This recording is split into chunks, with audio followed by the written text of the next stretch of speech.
加州保險同你一齊探討女神蘭斯的保險知識寶庫。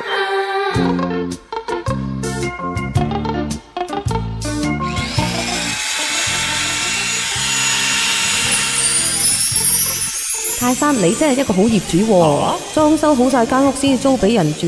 不過睇嚟你又好似好大怨氣喎。唉，女神，你嚟就啱啦，我真係一套戲啊！咩事啊？講嚟聽下。我2個月前租咗間屋俾人住，點知今朝管理處突然打電話嚟話間屋漏水，咁我咪即刻打俾個租客睇下發生咩事咯。原來佢都唔喺屋企，咁我咪約埋佢一齊上去睇下係咩事咯。唉，點知真係大鑊啦！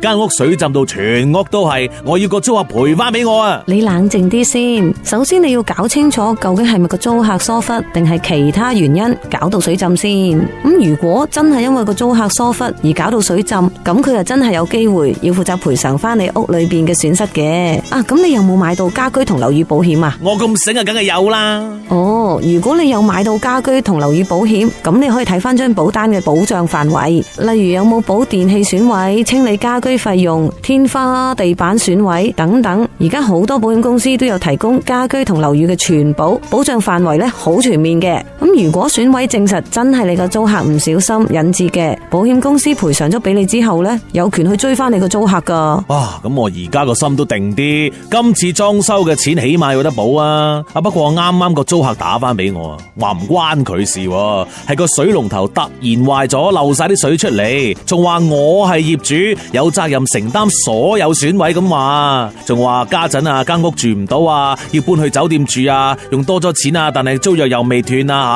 唉，真係。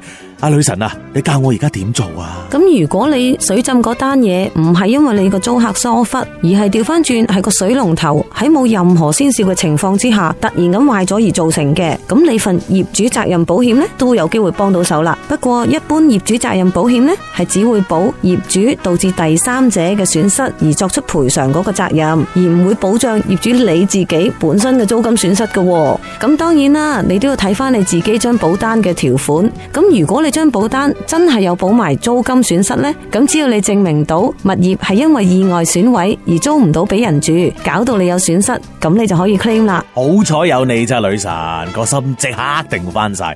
不過我以後唔敢租間屋俾人啦，不如我平啲租俾你。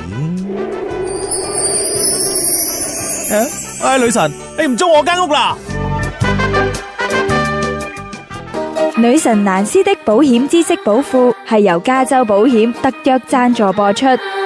以上乃一般資訊，並不構成任何個案嘅法律意見。